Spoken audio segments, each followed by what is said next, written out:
ठाकरे ब्रँडवर विरोधकांनी नव्हे तर शिवसेनेच्याच आमदारांना प्रश्नचिन्ह उपस्थित केलंय. हो, हे खरंय. ठाकरे नावाचा ब्रँड असता तर बाळासाहेब जिवंत असताना 288 आमदार आले असते, असं वक्तव्य नेहमीच म्हणजे असं वादग्रस्त वक्तव्य करणारे आमदार संजय गायकवाड यांनी पुन्हा एकदा वादाला तोंड फोडलंय. गायकवाडांच्या वक्तव्यामुळे शिवसेनेची चांगलीच कोंडी झाली आहे.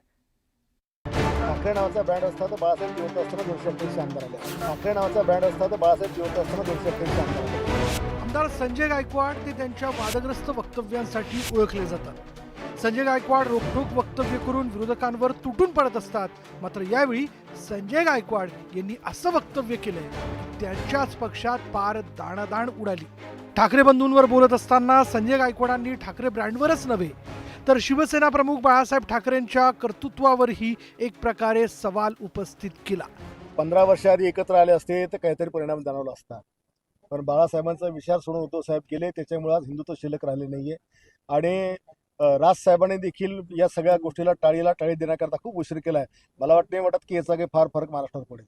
ठाकरे आडनावाचा ब्रँडचा फरक नाही, आता राहिलेला नाही. ब्रँड राहिले आता तुम्ही किती लोकांशी संपर्क करता, किती लोकांची कामं करता याच्यावर डिपेंड आलेलं आहे. फक्त मुंबई असं जर ठाकरे नावाचा ब्रँड असता तर बाळासाहेब जिवंत असताना 288 आमदार आले असते. शिवसेना प्रमुख बाळासाहेब ठाकरेंचे कट्टर विरोधक असलेल्या काँग्रेस आणि डाव्या पक्षांनीही कधी ठाकरे ब्रँड आणि बाळासाहेबांवर प्रश्न उपस्थित केले नव्हते. मात्र शिवसेनेचेच आमदार संजय गायकवाड यांनी बाळासाहेब ठाकरे जिवंत असतानाही 288 आमदार आले नव्हते असं वक्तव्य केलं. शिवसेना प्रमुख बाळासाहेब ठाकरेंच्या हिंदुत्ववादी भूमिकेवर मतं मागून निवडून आलेल्या संजय गायकवाड यांनीच कृतज्ञपणा केल्यामुळे शिवसेना नेत्यांना तर काय प्रतिक्रिया द्यावी हेच कळेन असं झालंय. मला वाटतं की आपल्याला काय बोलायचं आहे याचं कॅमेऱ्यासमोर आल्यानंतर आपण अगोदर विचार करून त्या पद्धतीचं बोलावं अशी सगळ्यांची अपेक्षा असते, पण काही वेळा त्या चुका होतात. आता त्यांनी जे शब्द वापरले की 288 आमदार वगैरे निवडून आले नाही, मला कळत नाही की त्यांना एक्झॅक्टली काय बोलायचं होतं. ठाकरेंच्या शिवसेनेच्या नेत्या जयश्री शेळके यांनी संजय गायकवाड यांचा चांगलाच समाचार घेतला. दिल्लीसमोर हुजरीगिरी करणारी ही शिंदेची शिवसेना असल्याचा टोला शेळकेंनी लगावला. ज्यांना ठाकरे ब्रँड कळत नाही त्यांनी शिवसेना प्रमुख बाळासाहेब ठाकरेंचं नाव आणि फोटोही वापरू नये असं वक्तव्य शेळकेंनी केलं. की 1999ला तुम्ही विधानसभेची निवडणूक लढलात आणि पराभूत झालात. 2004ला तुम्ही विधानसभेची निवडणूक लढलात, पराभूत झालात. 2014ला तुम्ही विधानसभेची निवडणूक लढलात, पराभूत झालात. ज्यावेळी 2019 साली शिवसेना पक्षप्रमुख उद्धव बाळासाहेब ठाकरे यांनी तुम्हाला उमेदवारी दिली, ठाकरे हा ब्रँड तुमच्या मागे लागला, त्यावेळी पहिल्यांदा महाराष्ट्राच्या विधानसभेची पायरी तुम्हाला चढता आली. अन्यथा तुम्हाला पराभवच दरवेळी पत्करावा लागला. शिवसेना प्रमुख बाळासाहेब ठाकरेंनी 19 जून 1966 रोजी स्थापन केलेली शिवसेना सत्तेत असताना आणि सत्तेत नसतानाही ताकद राखून होती. काही बावळट माणसं जमलेली नाहीत माझ्याकडे, जमलेली समोर मी तयार केले. त्यांच्या पाठीचा कणा ताट करायला शिवसेना कारणीभूत आहे, बाकी तुम्ही कोणी केलं नाही, उलट मोडला. बाळासाहेब ठाकरेंनी त्यांच्या जादुई करिश्म्यावर सामान्य कुटुंबातील अनेक तरुणांना खासदार, आमदार, मंत्री, नगरसेवक केले. पंतप्रधानांचं एक वाक्य तुमच्या शिवसेना प्रमुखांच्या बाबतीत फार महत्वाचं आहे. थोडा भाव खातो म्हणा मी, पण त्यांनी मला सांगितलं की well mister Thackeray, your voice is not only important in Maharashtra but it is very important in the country. सामान्यांना मोठी पदं देण्याचं हे कार्य कोणालाच जमलं नव्हतं आणि त्याच बाळासाहेब ठाकरेंच्या विचारांचा वारसा सांगणाऱ्या शिवसेनेचे आमदार संजय गायकवाड हे असं अक्कलशून्य वक्तव्य करतात. ठाकरे नावाचा ब्रँड असता तर बाळासाहेब जिवंत असताना 288 आमदार आले असते. संतोष गोरे, न्यूज 18 लोकमत, मुंबई. शिवसेना आमदार संजय गायकवाड पुन्हा एकदा वादात सापडलेले आहेत. बुलढाण्यातील एका कार्यक्रमात केलेल्या विधानामुळे त्यांच्या अडचणीत वाढ होण्याची शक्यता आहे. कारण हिंदी प्रेमात बुडालेल्या गायकवाड ठाकरे बंधूंवर टीका करताना थेट छत्रपती शिवाजी महाराज आणि संभाजी महाराजांवर ते घसरले. नेमकं काय घडलं पहा. आमदार संजय गायकवाड पुन्हा बरळले. यावेळी चक्क महाराजांवरच घसरले. हिंदी प्रेमाच्या नादात वादग्रस्त विधान, विरोधकांचं गायकवाडांवर शरसंधान. मग छत्रपती संभाजी महाराजांनी 16 भाषा शिकले होते. छत्रपती शिवाजी महाराज बहुभाषिक होते. ताराराणी, येसूबाई, जिजाऊ मासाहेब या सगळ्यांनी अनेक भाषा शिकल्या हिंदी भाषासह. मग ते लोक होते का?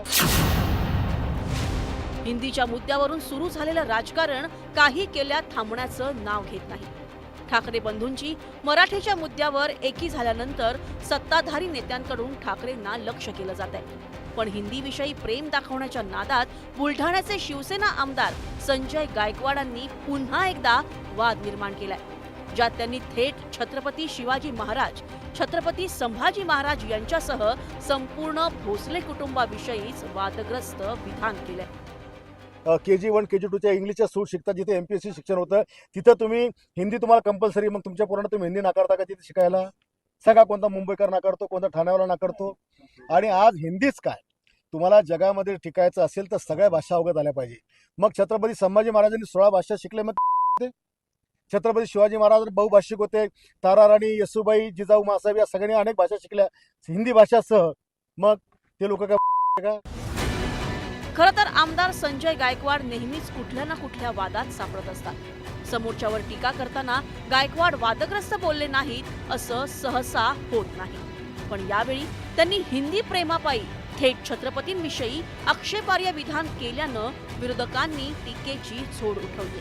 त्यामुळे सरकारच्या त्रिभाषा सूत्रावरून पुन्हा एकदा झुंपल्याचं पाहायला मिळतंय. ही औलाद महापुरुषांचा अवमान करणारी हीच या सत्ताधाऱ्यांना बुडवणार आहे आणि यांचा सुपडा साफ करेल. छत्रपती शिवराय हे आमचे दैवत आहे. मा जिजाऊ ह्या आमच्या स्मृतिस्थान आहे आणि त्यांच्या संदर्भात एखादं उदाहरण देणं म्हणजेच हा जगातील वेळा माणूस आहे असा त्याचा अर्थ होतो. हेच मूर्ख आहेत. आम्ही पण तेच सांगतोय, ज्यांनी ज्यांनी भाषा शिकले हे थोडेसे मोठे झाल्यानंतर शिकलेत.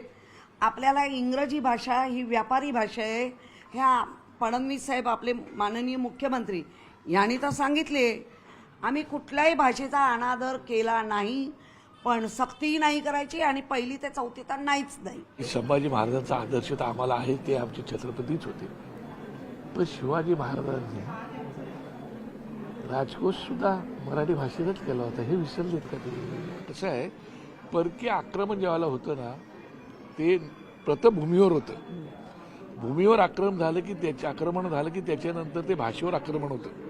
भाषेवर आक्रमण झालं की संस्कृतीवरती होतं, संस्कारावरती होतं. वर्तमानातील वादात इतिहासाचे संदर्भ देताना काळजी घ्यायला हवी. पण अनेक नेते आपली बाजू योग्य ठरवण्यासाठी बोलण्याचं म्हणून काहीही बोलतात आणि याच अति बोलण्याच्या नादात ते फसतात. आमदार संजय गायकवाडही त्यापैकीच एक आहे. त्यांच्या विधानापासून त्यांचा पक्ष आणि कधी कधी सरकारचीही कोंडी होते. आताही गायकवाडांनी छत्रपतींचे भाषा ज्ञान सांगताना वादग्रस्त शब्द वापरले. त्यामुळे गायकवाडांच्या आक्षेपार्ह विधानाचे काय पडसाद उमटतात हे पाहणं महत्त्वाचं ठरणार आहे. शरद जाधव, न्यूज 18 लोकमत, मुंबई.